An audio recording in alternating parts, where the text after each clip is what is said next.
This is what we teach our athletes at our longer camps. Our 28-day wrestling camp, 56 days. We have a few that do that.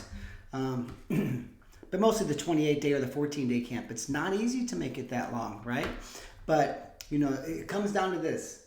And you can take this with your athletes, your kids, and just beat this drum because it will make sense and it will help. It'll change them. And, if you can navigate making it through a very long, tough, strenuous wrestling camp, you're gone from home for a month or 2 weeks, it's going to help them in life too, right? So I don't like throwing people in the fire and letting them figure it out. Give them the tools and say, okay, hey, day 8 of camp, you're probably feeling this. This is normal.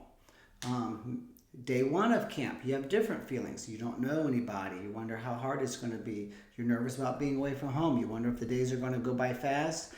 All these things. So we're in constant discussion with them. But in a nutshell, be aware of your thoughts and control them. And we use this as an analogy. If I'm in the cafeteria at school and I have to make weight tomorrow, it's Thursday, I have to make weight Friday, right? Everyone's eating pizza. I can't eat pizza. So if I focus on pizza, wrestling is hard. Cutting weight is miserable and very difficult.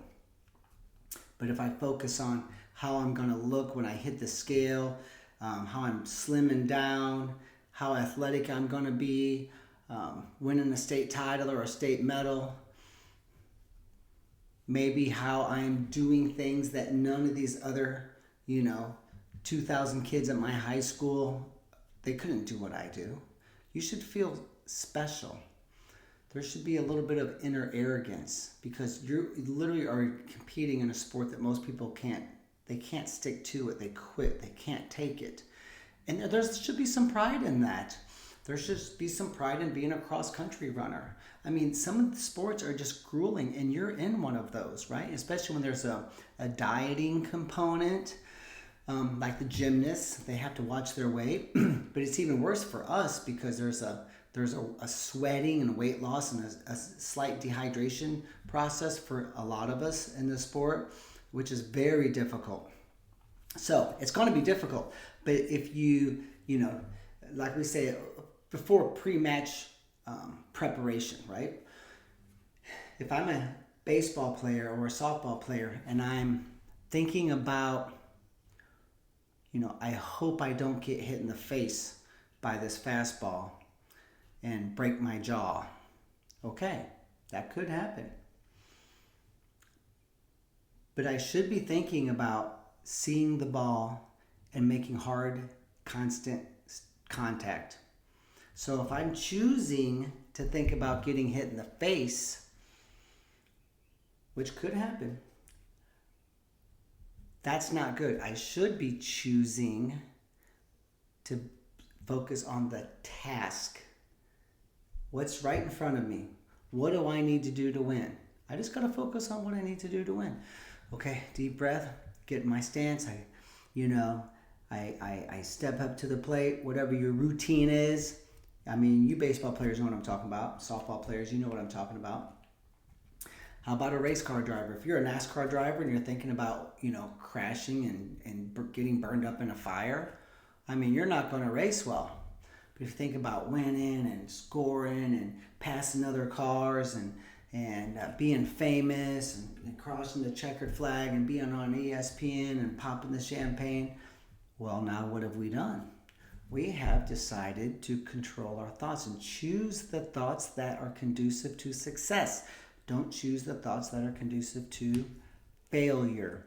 And when kids do fail, think about this. Those of you whose kids complain, they're not going to say, I quit, I give up, I don't have what it takes. My legs are tired, I miss my girlfriend, I miss my buddies.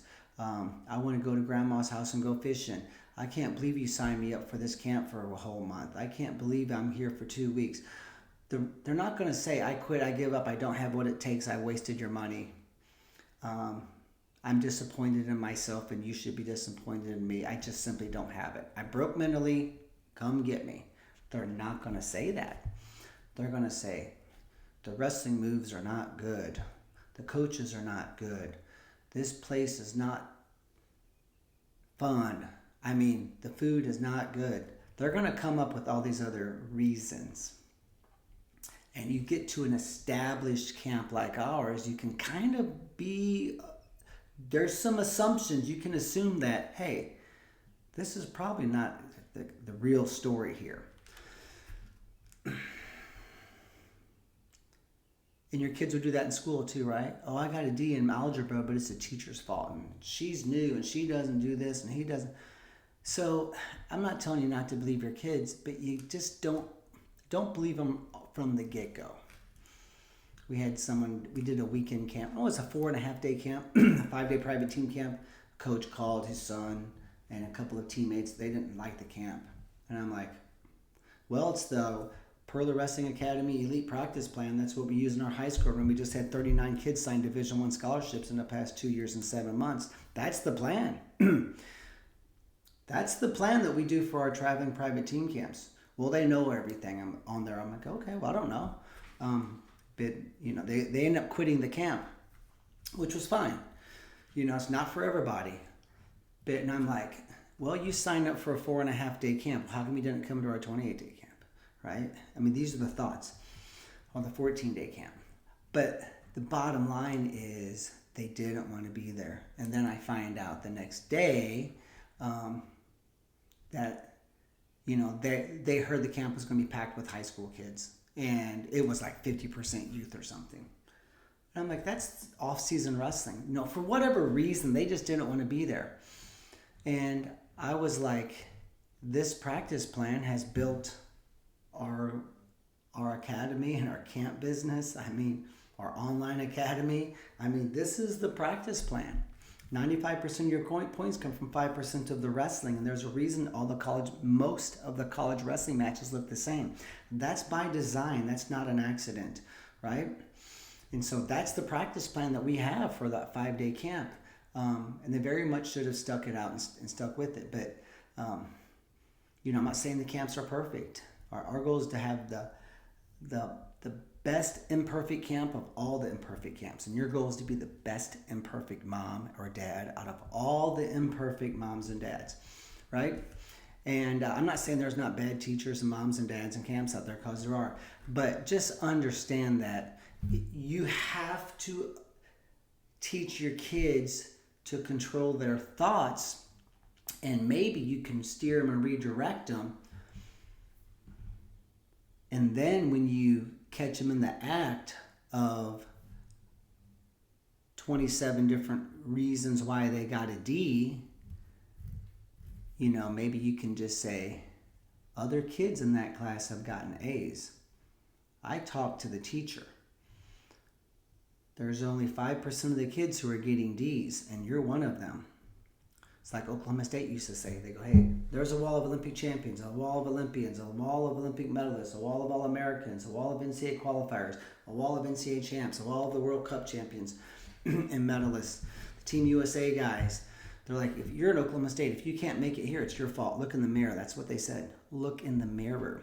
This is the place. Other people have done it here. You can do it too.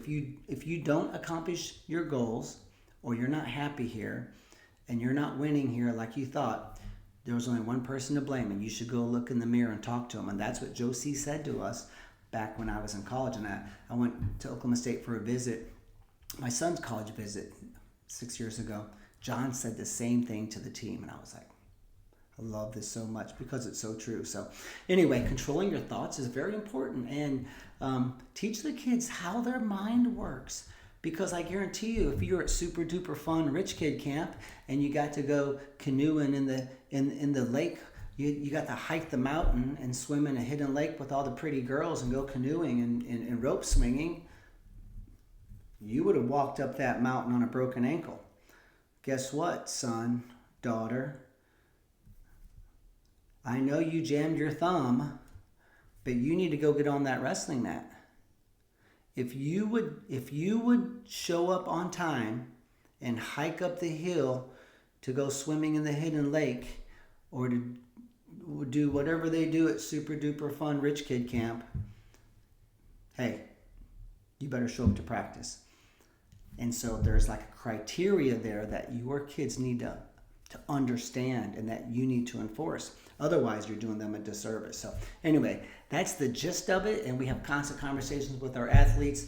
And I think they very much appreciate that. But thanks for following, subscribe and like, comment, share, so that, that the algorithm kicks in and shows you more of our stuff. And if you don't like it, that's fine too, but you probably aren't watching currently. So you're probably currently watching because you did like what you saw.